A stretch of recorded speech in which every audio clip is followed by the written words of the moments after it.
بسم الله الرحمن الرحيم. رب اشرح لي صدري ويسر لي امري واحلل عقدة من لساني يفقهوا قولي. الحمد لله وكفى وسلام على سيد الانبياء والمرسلين. اما بعد فاعوذ بالله من الشيطان الرجيم.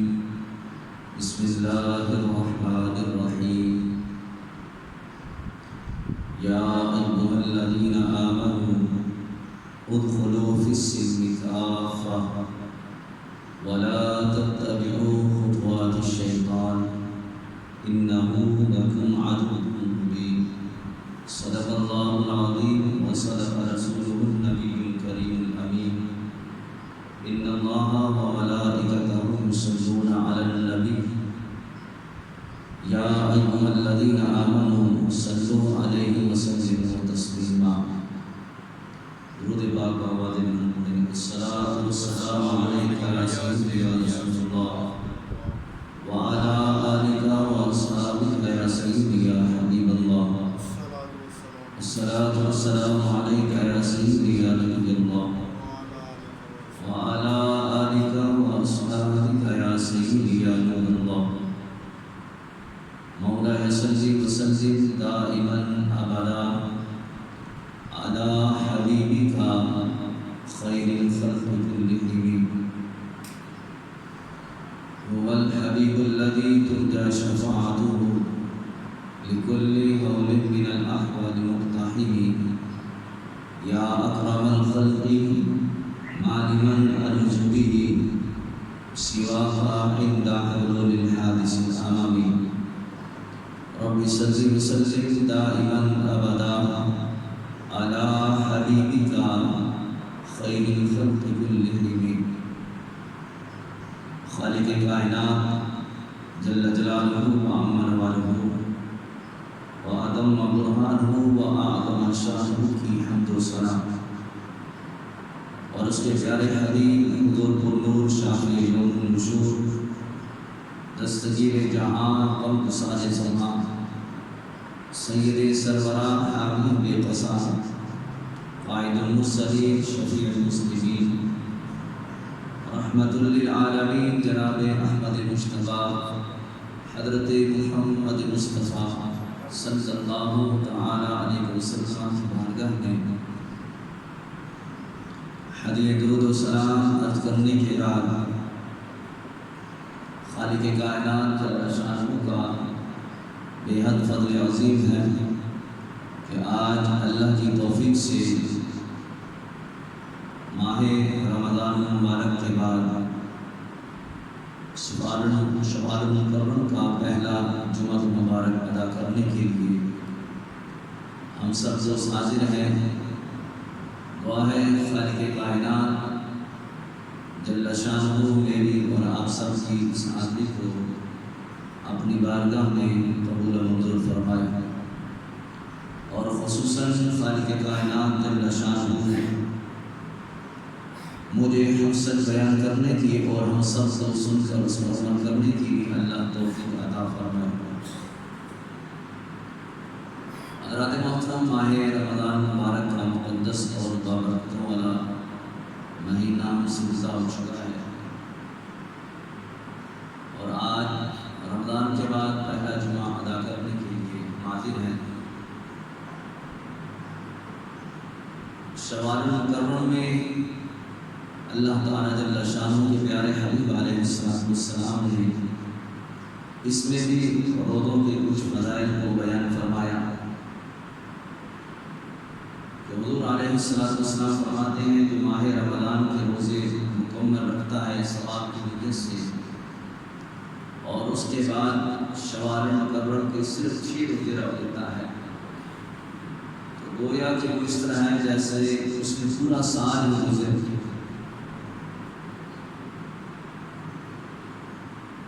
تو یہ رمضان کے بعد 6 روزے اللہ توفیق عطا فرمائے کہ جو خوش نصیب یہ روزے رکھتے ہیں اللہ پاک جل شانہ ان کو سارا سال کے روزوں کا ثواب عطا فرماتا ہے۔ یہ جو روزوں کا ثواب دیا جاتا ہے یہ نفلی روزوں کی بات ہو رہی ہے۔ فرضی روزوں کا ثواب وہ ماہ رمضان میں رکھنے سے ہی جو ہے وہ ادا کیا جاتا ہے۔ آج ہمارے معاشرے کے اندر ایک بہت بڑا المیہ یہ پایا جاتا ہے کہ جب ماہ رمضان کی آمد ہوتی ہے تو اس وقت مسلمانوں کے اندر عبادت کا شوق جو ہے وہ پیدا ہونا شروع ہو جاتا ہے، اور خوش نصیب لوگ ماہ رمضان میں کثرت کے ساتھ اللہ کی عبادت کرتے ہیں۔ لیکن جیسے ہی ماہ رمضان گزرتا ہے بہت سارے لوگ ایسے ہیں جو رمضان سے پہلے جس طرح کے رمضان کے بعد بھی اسی طریقے سے ہو جاتے ہیں، یعنی کہ عبادت کے اعتبار سے جس طرح پہلے کمی بیشی ہو جاتی تھی رمضان کے بعد بھی ویسی صورت بن جاتی ہے، اور لوگ بے پرواہی میں کوئی اس کی پرواہ نہیں کرتا اور بلا وجہ نمازوں کو چھوڑ دینا، قرآن پاک کو بس ماہ رمضان میں پڑھ لیا، اب اس کے بعد الماریوں کی زینت بن گئی، اب قرآن پاک کو پڑھنے والے کو نمازی گئے۔ بس خوش نصیب ہیں وہ لوگ جن کو اللہ رمضان کے بعد میں قرآن کی تلاوت کی توفیق عطا فرماتا ہے۔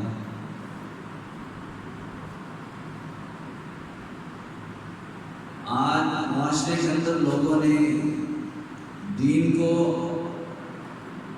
اپنی مرضی کے تابع کر لیا کہ جو ہماری مرضی میں ہوگا، جو ہمارا دل کرے گا اس پر عمل کیا جائے گا، اور جس کام پہ ہمارا دل مطمئن نہیں ہوگا وہ کام ہم چھوڑ دیتے ہیں، اور اسی کا یہ نتیجہ ہے کہ آج ماہ رمضان کے بعد پہلا جمعہ مبارک ہے، اور مجھے بڑی امید تھی کہ آج کچھ نہ کچھ رونق نظر آئے گی مسجد میں، کیونکہ چھٹی بھی ہے اور جمعہ مبارک بھی ہے، اور رمضان کے بعد یہ پہلا جمعہ ہے، تو رمضان کی عبادت کا جو اثر ہے وہ اتنا جلدی ظاہر تو نہیں ہوتا۔ جو بندہ ویسے ہی عبادت کرنے والا ہے، نماز پڑھنے والا ہے، ان کے لیے تو ماہ رمضان کا مہینہ ہو یا رمضان کے علاوہ کا مہینہ ہو ان کے لیے تو برابر ہے، کیونکہ جو نمازیں ماہ رمضان میں فرض ہیں وہ نمازیں ماہ رمضان کے بعد بھی ویسے ہی فرض ہیں۔ ماہ رمضان میں جس طرح جمعہ مبارک کی نماز ادا کرنا یہ فرض ہے، تو ماہ رمضان کے بعد بھی اسی طریقے سے نماز جمعہ کو ادا کرنا یہ مسلمان مومن پر فرض ہے۔ بس فرق صرف اتنا آتا ہے کہ اللہ اپنے بندوں کو رمضان کی برکت سے ماہ رمضان میں عبادت کا ثواب زیادہ عطا فرماتا ہے، بس فرق صرف اتنا سا ہے۔ لیکن ایسا نہیں ہے کہ ماہ رمضان میں عبادت کا حکم کچھ اور ہے اور ماہ رمضان کے بعد عبادت کا حکم کچھ اور ہے، ایک ذرہ بھر کا بھی فرق نہیں ہے۔ روزے ماہ رمضان میں فرض ہیں، زکوٰۃ ماہ رمضان میں فرض نہیں ہے۔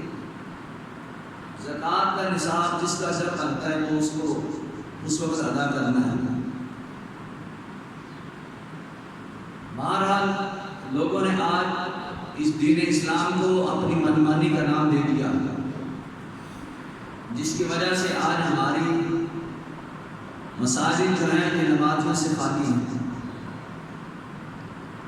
آج گناہوں والے حالات اس قوم کے ہاتھ میں آ گئے، جس بنا پہ زیادہ وقت موبائل نیٹ پہ گزرتا ہے ٹی وی کی اسکرین کے سامنے بیٹھ کے زیادہ وقت گزرتا ہے، اپنے دوست احباب کی بیہودہ محافل میں اپنا وقت گزرتا ہے،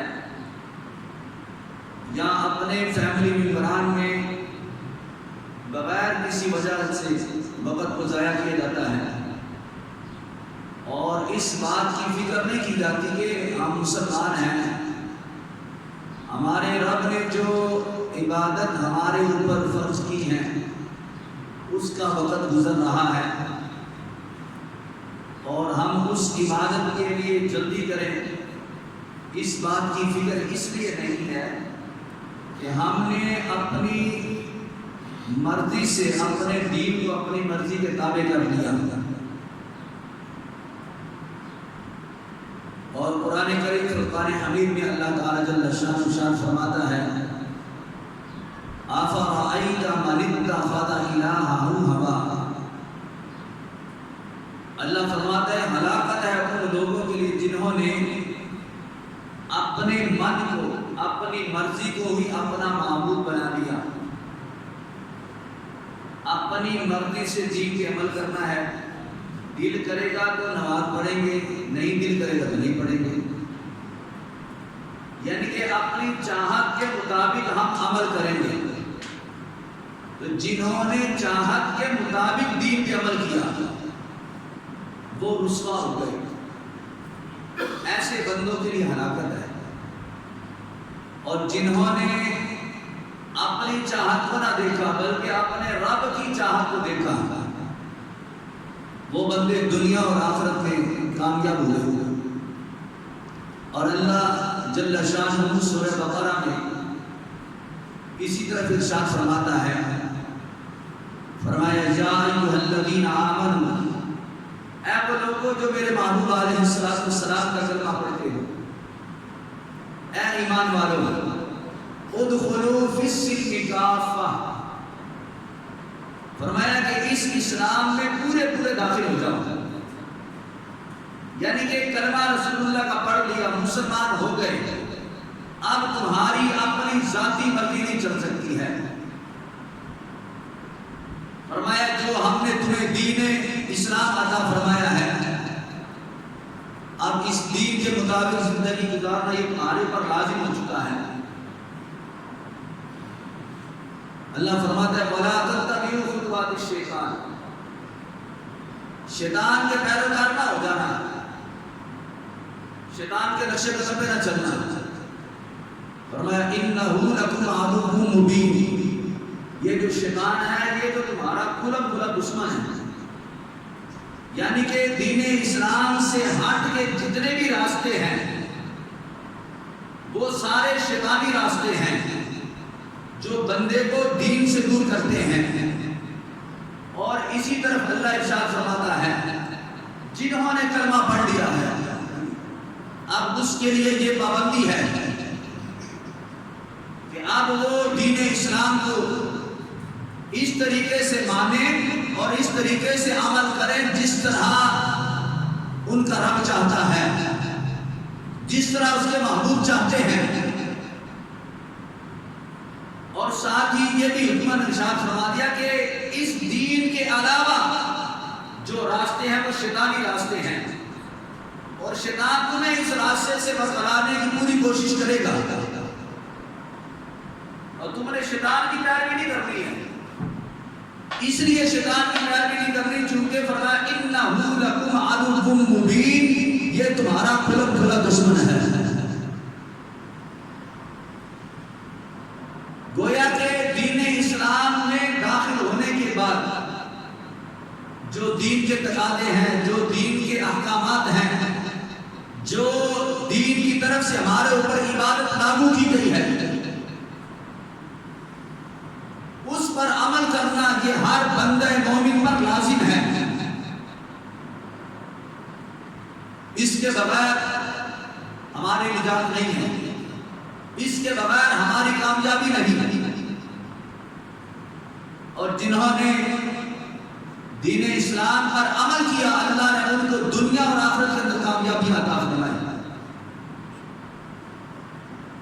حدیث مبارکہ میں آتا ہے کہ جس بندے کو تم دیکھو کہ مسجد میں وہ بار بار آتا جاتا ہے عبادت کے لیے، ایک نماز پڑھی تو پڑھ کے بھی واپس جاتا ہے، تھوڑی دیر کے بعد جب دوسری نماز کا وقت ہو جاتا ہے وہ پھر دوبارہ لوٹ کے آ جاتا ہے، پھر نماز ادا کر کے واپس پلٹتا ہے، کچھ دیر کے بعد پھر دوبارہ نماز کا وقت ہوتا ہے، پھر وہ مسجد میں آ جاتا ہے۔ اب یہ سارا دن یہ چکر لگاتا رہتا ہے رب کے گھر کے۔ تو حضور فرماتے ہیں ایسے بندے کے ایمان کی گواہی دیا کرو، یہ ہے وہ بندہ جو ایمان والا ہے، جو رب رسول کو مان کے رب رسول کی عبادت کرنے والا ہے۔ تو اللہ یہی فرماتا ہے کہ یہ جو ہم نے تمہیں دین عطا فرمایا ہے، یہ دین اسلام کا جو راستہ ہے، اگر اس پر عمل کرتے رہو گے تو دنیا میں کامیاب ہو جاؤ گے، آخرت میں رب کی بارگاہ کے اندر سرخرو ہو جاؤ گے، تم سے تمہارا رب راضی ہو جائے گا۔ اور فرمایا اگر تم نے شیطان کی پیروی کی تو نتیجے میں پھر کیا ہوگا؟ جو پھر شیطان کے پیروکار ہوں گے وہ قیامت کے روز شیطان کے ساتھ وہ جہنم کے اندر داخل کیے جائیں گے۔ اب دیکھیں شیطان یہ ہمارا قرآن یہ کہتا ہے کھلم کھلا دشمن ہے، یعنی کہ یہ ہمیں کسی بھی لحاظ سے ہمارے ساتھ رعایت نہیں کرتا،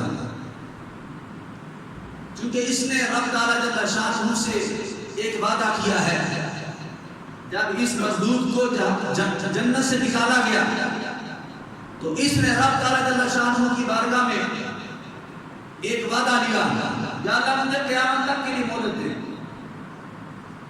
اس کو مہلت مل گئی۔ مہلت کس وجہ سے مانگی؟ کہا یا اللہ میں تیرے بندوں کو تیرے راستے سے ہٹاؤں گا، تیری عبادت سے غافل کروں گا۔ فرمایا کہ اچھا اگر جو بندہ تیری پیروی کرے گا وہ تیرے ساتھ جہنم کے اندر داخل کیا جائے گا۔ آج دیکھ لو حضور علیہ السلام فرماتے ہیں جب ماہ رمضان کی ابتدا ہوتی ہے شیطان کو جکڑ دیا جاتا ہے، اور اس کا جو نتیجہ ہے وہ آپ دیکھتے ہیں کہ ماہ رمضان سے پہلے عبادت کا جذبہ کم ہوتا ہے، ماہ رمضان میں عبادت کا جذبہ بڑھ جاتا ہے، کیا ہے شیطان کیا ہو جاتا ہے، لیکن جو ہی رمضان گزرتا ہے شیطان کو عذاب کر دیا جاتا ہے، اور اس کا اثر آپ دیکھ رہے ہیں کہ ابھی جماعت میں کتنا کم وقت رہ گیا ہے، اور حالت کتنی ہماری خستہ ہے کہ نمازی آج ایسے ہیں کہ جیسے ہمارے اوپر نماز جمعہ فرض ہی نہیں، بس رمضان میں عبادت فرض تھی اب اس کے بعد بات ختم ہو گئی، یعنی کہ رمضان کے مسلمان ہیں اور رمضان کے بعد کیا بن جاتے ہیں یہ اللہ بہتر جانتا ہے۔ تو شیطان نے تو رب تعالیٰ جل شانہ کو چیلنج کیا، یا اللہ تیرے بندوں کو تیرے راستے سے تیری عبادت سے غافل کروں گا، اور آج بالکل اس کی حالت جو ہے وہ ہمیں نظر آ رہی ہے، اور لوگ کتنی جلدی غافل ہو جاتے ہیں۔ افسوس اس بات کا ہے کہ کتنی جلدی اپنے رب کو بھول گئے۔ ابھی 2 دن گزرے ہیں، تیسرا دن ابھی شروع ہے، اور 2 دنوں میں رب سے اتنا کچھ لیا تھا، اس سے پہلے بخشش مانگی گئی، بخشش ادا کر دی گئی، گناہوں سے توبہ مانگی، گناہ معاف کر دیے گئے، درجات کا بلندی ادا کر دی گئی، رب تعالیٰ نے رحمتیں بھی نازل کی، رب نے برکتیں بھی عطا کی، رب تعالیٰ جل شانہ نے اپنے محبوب کے صدقے میں لیلۃ القدر جیسی مقدس رات عطا کی جو 1000 مہینوں سے افضل رات ہے۔ اس کے باوجود کہ آج کا مسلمان جتنا بے وفا ہے، لیکن کوئی بات نہیں، یہ تو اپنے اپنے نصیب کی بات ہے، کوئی آیا لے کے چلا گیا، کوئی عمر بھر بھی نہ پا سکا، یہ تو وہ بات ہوئی وقتی طور پہ آئے تھے، ہم نے سمجھا کہ ہمیں سب کچھ مل گیا ہے، اگر سب کچھ یقیناً مل گیا ہوتا ادھر سے کمی نہیں ہوئی دینے کے لیے، ادھر سے سب کچھ لیا گیا، جب بارش برستی ہے وہ پتھر پہ بھی برستی ہے، وہ بنجر زمین پہ بھی برستی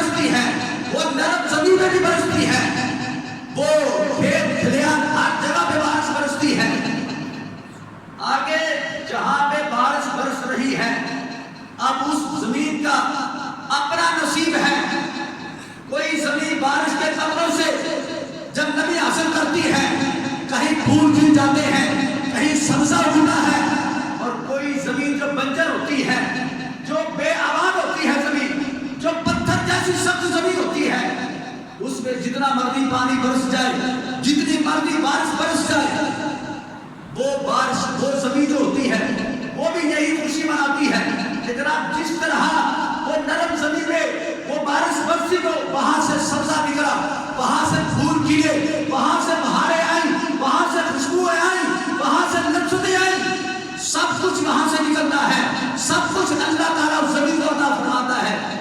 یہ بنجر زمین بھی سمجھتی ہے میرے اوپر بھی بارش برسی ہے، مجھے بھی پھول ملیں گے، مجھے بھی خوشبو نصیب ہوگی، میرے اندر بھی سبزہ نکلے گا، لیکن اس کو کیا خبر، بارش تو تجھے رب نے عطا کی، لیکن تو اتنی مردود زمین ہے، تو اتنی بنجر زمین ہے، رب نے رحمتیں برسائی ہیں، رب نے برکتیں عطا کی ہیں، زمین ایک ہی مقام پہ ہے لیکن ایک پتھریلی زمین ہے، بنجر زمین ہے، اور ایک وہ نرم زمین ہے، بارش دونوں پہ برسی ہے، لیکن ایک پہ پھول کھل گئے، ایک پہ سبزہ نکلا، ایک پہ بہار آ گئی، اور ایک زمین پہ پانی جیسے ہی بارش کا بند ہوا ہے وہ بنجر کی بنجر زمین رہ گئی، پانی کھڑا تھا وہ کیا ہوا، تھوڑی دیر پانی کھڑا رہا، وہ پانی کھڑا کھڑا گندرا ہو گیا، بدبودار ہو گیا، لیکن اس زمین کو اثر نہ ہوا۔ آج ایسے سینے کئی ایمان والوں کے ہیں جو بنجر زمین سے بدتر سینے ہیں، جنہوں نے رب سے رحمتیں مانگی، رب سے رمضان کی صورت میں برکتیں مانگی، لیکن نتیجہ کیا نکلا، یہ وہ بنجر اور بد نصیب زمین ہے جس میں اتنا پانی برسا کہ پانی کھڑا کھڑا گندنا ہو گیا، لیکن زمین کو اثر نہ ہوا۔ اس کی مثال آپ کے سامنے ہے، مسجد بیان ہے۔ یہ وہ بد نصیب سینے ہیں جن کو رب نے اپنی رحمتوں کی بارش عطا کی، لیکن چونکہ زمین بنجر تھی فائدہ حاصل نہ کر سکی، زمین بیکار تھی پھول نہ کھل سکے، زمین جو ہے وہ بدنام زمانہ تھی، اللہ نے بہاریں نہیں عطا فرمائی۔ اگر پتھر جیسی سخت زمین نہ ہوتی، دل نرم ہوتے، دل کے اندر ایمان کی چاشنی ہوتی، دل کے اندر خدا خوفی ہوتی، دل کے اندر محبت مصطفیٰ ہوتی، دل کے اندر رب کو منانے کی طلب ہوتی، دل کے اندر جو ہے وہ دین کا درد ہوتا، تو یقیناً اس زمین کو بھی اللہ بہاریں عطا فرماتا۔ اب بارش برسی ہے، قصور بارش کا نہیں ہے، قصور ان سینوں کا ہے جن کے سینے بنجر ہو چکے۔ آج دیکھ لو جو شیطان کے پہلے پیروکار تھے آج بھی ویسے ہی ویسے، اس کا مطلب کیا ہوا، رب کی بارگاہ سے جو ہے جو عطا ہوا اس کی بارگاہ میں کمی نہیں ہے، اس نے سب کو عطا کیا، لیکن خوش نصیب ہیں جن کے سینے اللہ کی رحمتوں سے جو ہے وہ خوشگوار ہوئے، وہ آج بھی عبادت کرتے ہیں۔ اس واسطے ہمیں اپنی فکر کرنی چاہیے۔ اللہ فرماتا ہے اگر میرے دین کو مانتے ہو تو پھر اس دین کے مکمل پابند ہو جاؤ، تم اپنی پابندی نہیں کر، تم اپنی مرضی نہیں کر سکتے۔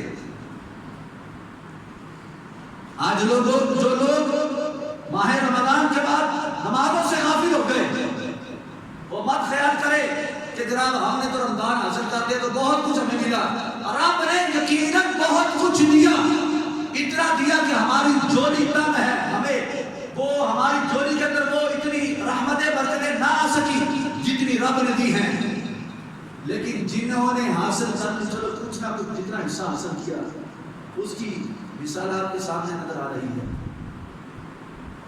جس بندے کے اندر آج بھی عبادت کا جذبہ ہے، آج بھی عبادت کا شوق ہے، اس کو مبارک ہو۔ سمجھ لو ماہ رمضان میں جو رحمتیں برسی ہیں، جو برکتیں اللہ نے اس امت کو عطا کی ہیں، اس کے کچھ چیٹے ہمیں بھی اللہ نے عطا فرما دیے ہیں کہ جس کی وجہ سے آج کچھ لوگ آگے بیٹھ گئے۔ اب دیکھو یہ جو شیطان ہے جب اس کو رمضان کے بعد جب آزاد کر دیا جاتا ہے نا تو پھر یہ اپنا پورا زور لگاتا ہے، پھر دوبارہ لوگوں کو گناہوں کی طرف مائل کرنے کے لیے، لوگوں کو جہنمی بنانے کے لیے وہ پوری کوشش کرتا ہے، اور بالآخر وہ کامیاب ہوتا نظر آ رہا ہے، اور بالآخر وہ کامیاب ہو جاتا ہے، لوگوں کو عبادت سے دور کر کے، لوگوں کو گناہوں کے اندر ملوث کر کے۔ شیطان جو ہے یہ انسان کی چند باتیں میں سنی کے اندر آ شیطان ہر بندے میں ہر طرح سے ایک جیسا حملہ نہیں کرتا ہے. شیطان بندے کے ساتھ جو معاملہ کرتا ہے اپنی دشمنی والا، وہ ہر بندے کو اوپر یہ نہیں کہ جیسے ایک بندے کے ہاتھ میں گن ہو اور سامنے دشمن کھڑا ہے، وہ دشمن جناب علی موٹا ہے یا پتلا ہے، وہ عربی ہے یا اجمی ہے، وہ گورا ہے یا کالا ہے، وہ امیر ہے یا غریب ہے، وہ یہ نہیں دیکھتا. جب ہاتھ میں گن ہے پتا کہ سامنے دشمن کھڑا ہے، 100 بندہ ہے، 200 بندہ ہے، 50 بندہ ہے، وہ ایک ہی مرتبہ میں فائر کرے گا کیونکہ سامنے دشمن اس کو نظر آ رہا ہے. وہ یہ نہیں دیکھے گا اس کو میری گولی کہاں پہ لگی ہے، سر پہ لگی، سینے پہ لگی، ٹانگ پہ لگی، پیٹ پہ لگی، کہاں پہ لگی، کیونکہ دشمن ہے. تو دشمن کے ساتھ جب مقابلہ ہوتا ہے تو پھر یہ بڑا چھوٹا نہیں دیکھا جاتا، پھر امیر غریب نہیں دیکھا جاتا، پھر جو ہے وہ زبانیں نہیں دیکھی جاتی، پھر وہ موقع محل نہیں دیکھا جاتا کہ جناب یہ کس علاقے کا ہے تو اس پر حملہ کیسے کرنا ہے، وہ کس شہر کا ہے تو اس پہ حملہ کیسے کرنا ہے، یہ کس ملک کا ہے تو اس پہ حملہ کیسے کرنا ہے، یہ چیزیں نہیں دیکھی جاتی. بس جو ہاتھ میں اسلحہ ہے اس کے مطابق فائر کر دیا جاتا ہے. لیکن شیطان بڑا سمجھدار ہے، شیطان ایسے حملہ نہیں کرتا ہے. وہ یہ نہیں دیکھتا کہ سامنے یہ 4 بندے ہیں، ایک موٹا ہے، کوئی پتلا ہے، ایک گورا ہے، کوئی کالا ہے، ایک غریب ہے، کوئی امیر ہے، تو امیر میں ایسے حملہ کروں تو غریب میں ایسے حملہ کروں. شیطان بڑا سیانا ہے، وہ بندے کی ظاہری حالت کو دیکھتا ہے، ظاہری حالت کو دیکھ کے ہر بندے کو اس کے مزاج کے مطابق اس پر حملہ کرتا ہے. یہ نہیں کہ میرے پاس ایک پسٹل ہے تو میں نے ایک مرتبہ ہی میں نے سب کو حملہ کر دیا، ایسا نہیں. شیطان ایسے نہیں کرتا. شیطان جناب علی اس کے حملہ کرنے کے مختلف طریقے کار ہیں، اور ایک ایسا طریقہ جس کو عمومی طور پہ سب سے بڑا طریقہ سمجھا جاتا ہے، لیکن وہ اس کا طریقہ سب سے چھوٹا ہے. میں ابھی مختصر وقت میں بڑی جلدی کے ساتھ اس چیزوں کو بیان کرنا پڑا تو میں ذرا سمجھے گا.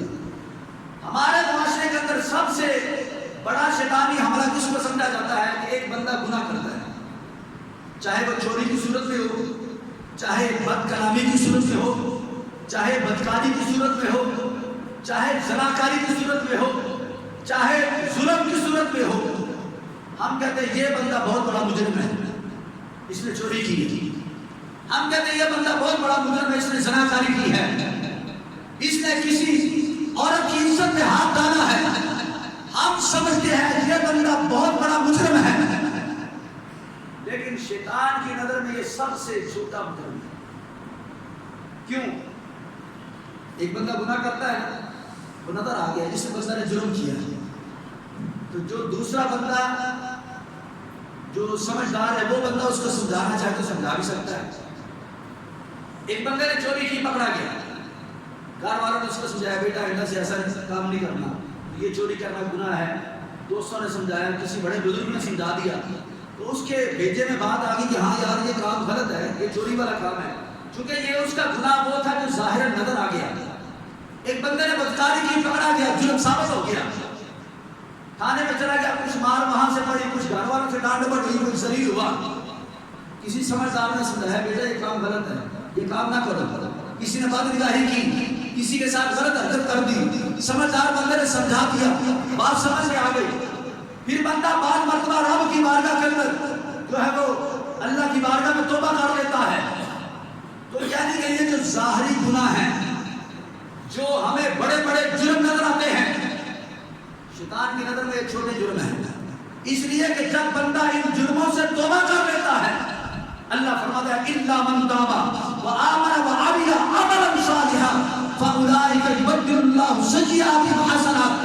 جب بندہ جرم کر کے، گناہ کر کے رب کی بارگاہ میں توبہ استغفار کر لیتا ہے، فرمایا ہم اس کی توبہ بھی قبول فرماتے ہیں، گناہ کو مٹا بھی دیتے ہیں. پھر فرمایا توبہ کرنے پر انعام کے طور پہ کیا فرمایا؟ فرمایا فاولئک یبدل اللہ سیئاتہم حسنات. فرمایا پھر ہم اس کے گناہوں کو نیکیوں میں تبدیل فرما دیتے ہیں. مجرم بہت بڑا تھا، زمانے کے اندر رسوا ہو گیا. کئی بندے ایسے ہوتے ہیں زندگیاں گزر جاتی ہیں، لوگ اس کا جرم معاف نہیں کرتے، اللہ تعالیٰ تو 2 آنسوؤں پہ معاف فرما دیتا ہے.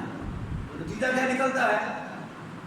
وہ بندہ جو بظاہر معاشرے کے اندر مجرم تھا، لوگوں نے سمجھایا، سمجھ آگے، رب کی بارگاہ میں توبہ کی، توبہ قبول ہو گئی، وہی جرم نہ رہا، اللہ نے نیکی بنا دی، بات ختم ہو گئی.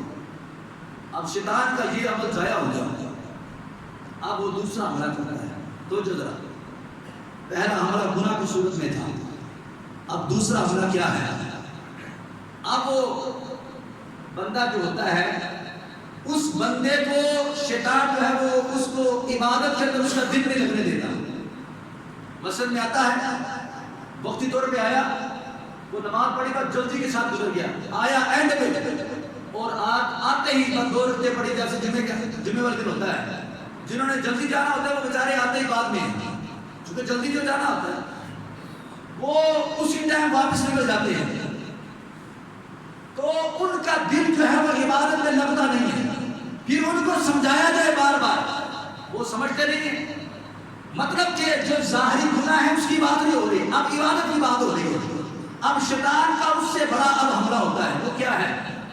اب ایک بندہ، ظاہری بات ہے ہر بندہ زناکاری نہیں کرتا، کوئی ایسا مجرم ہوتا ہے، ہر بندہ چوری بولو نہیں کرتا، ہر بندہ جناب ظالم نہیں ہوتا، لیکن عبادت تو سب کے اوپر فرض ہے نا. تو پھر یہ حملہ سب کے اوپر ضرور کتنا ہوتا ہے. اب وہ جو تھوڑے کمزور ایمان والے ہوتے ہیں وہ عبادت سے غافل ہو جاتے ہیں، کبھی نماز پڑھی کبھی نہ پڑھی. یہ شیطان کو اس کے بعد دوسرا حملہ ہوتا ہے. اب دیکھو آج معاشرے کے اندر کتنے ایسے لوگ ہیں جو شیطان کے اس حملے کے اندر گرفتار ہیں کہ مرضی کے ساتھ عبادت کرتے ہیں، رب کی مرضی سے عبادت نہیں کرتے ہیں. اب بہت سارے لوگوں کو شیطان اس طریقے سے غافل رکھتا ہے، اور یہ غفلت کے اندر لوگ بوڑھے ہو جاتے ہیں، بات ماننے کے لیے تیار نہیں ہوتے ہیں.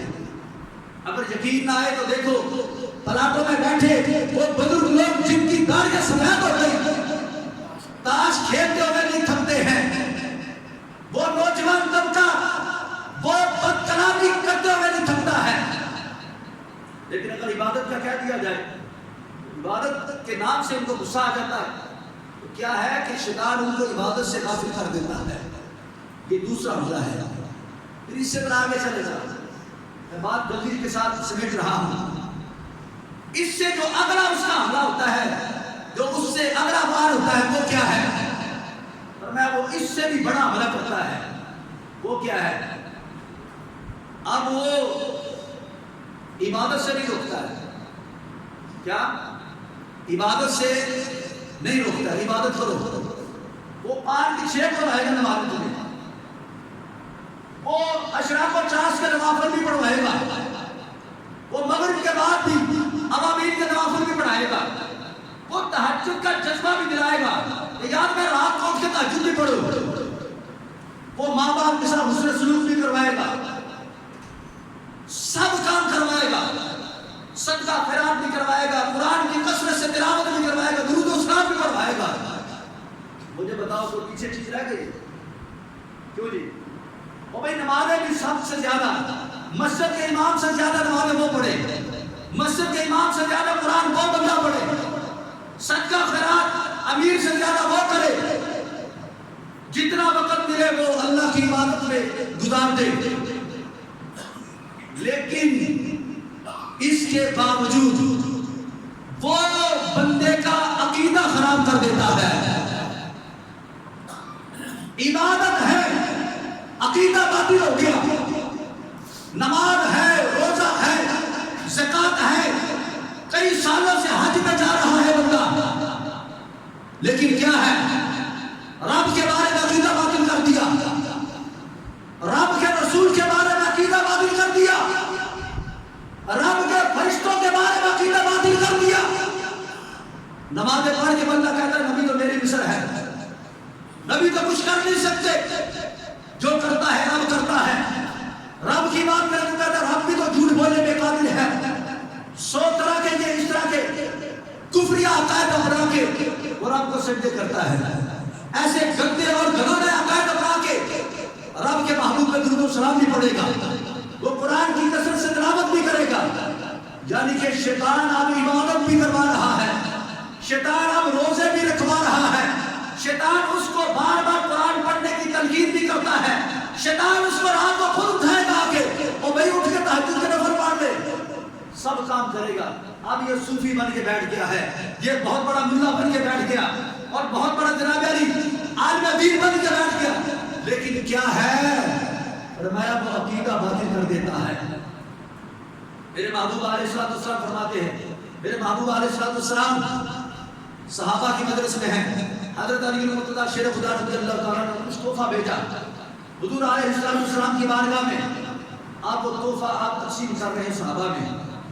ایک بندہ آیا اور اس نے دیکھا حضور علیہ السلام کو کہ آپ اپنے غلاموں میں کچھ تحائف تقسیم کر رہے ہیں. اس نے آگے کیا کہا تھا، کہ شاید آپ نے ایک بات کئی مرتبہ سنی ہو، اعدل یا محمد صلی اللہ علیہ وسلم، اے محمد عدل کیجئے، اے محمد انصاف کیجئے صلی اللہ علیہ وسلم. فرمایا مجھ سے بڑا انصاف کرنے والا رب نے دنیا میں پیدا کون کیا ہے؟ اگر میں عدل نہیں کروں گا، میں انصاف نہیں کروں گا تو اور کون عدل کرے گا؟ اب اس نے کیا تو غلط بات کی تھی، عدل کی بات کی نا. اس نے کوئی گالی تو نہیں نکالی، اس نے کوئی برا کلمہ تو نہیں کہا، لیکن کہتے وقت اس نے یہ حیا نہیں کی کہ میں کہہ کس کو رہا ہوں، نبیوں کے امام کو کہہ رہا ہوں. کیا نبیوں کے امام کو نہیں پتا عدل کیا ہوتا ہے، انصاف کیا ہوتا ہے؟ اور یہ منہ میں بڑبڑاتا ہوا جب جانے لگا اور کمر پیچھے مطلب الٹا جاتے ہوئے یہ حضور علیہ السلام کو پیچھا کر کے جا رہا تھا. اور حضور علیہ السلام نے صحابہ سے فرمایا، میں بات مختصر کر رہا ہوں، فرمایا میرے صحابہ اس کو دیکھ لو، چوڑا ماتھا اس کا، سر کے بال اس کے کم تھے، یعنی کہ سر سے گنجا تھا، پاؤں سے جو ہے وہ ٹخنوں کا جو کپڑا تھا وہ اوپر تھا، پنڈلی اس کی ننگی تھی، اور اس کی یہ ساری علامات جو ہیں وہ بیان کی گئی. جب حضور فرماتے ہیں، فرمایا میرے صحابہ دیکھ لو اس کی نسل میں سے قرب قیامت کچھ لوگ ایسے آئیں گے، فرمایا وہ قرآن اتنا زیادہ پڑھیں گے، اے میرے صحابہ تمہیں اپنے قرآن کی تلاوت کم نظر آئیں گے، تم سے زیادہ قرآن پڑھ جائیں گے، پڑھیں گے قرآن. فرمایا تم سے زیادہ نمازیں پڑھ جائیں گے، تم سے زیادہ روزے رکھیں گے، تمہیں اپنی نمازیں کم نظر آئیں گی، تمہیں اپنے روزے کم نظر آئیں گے.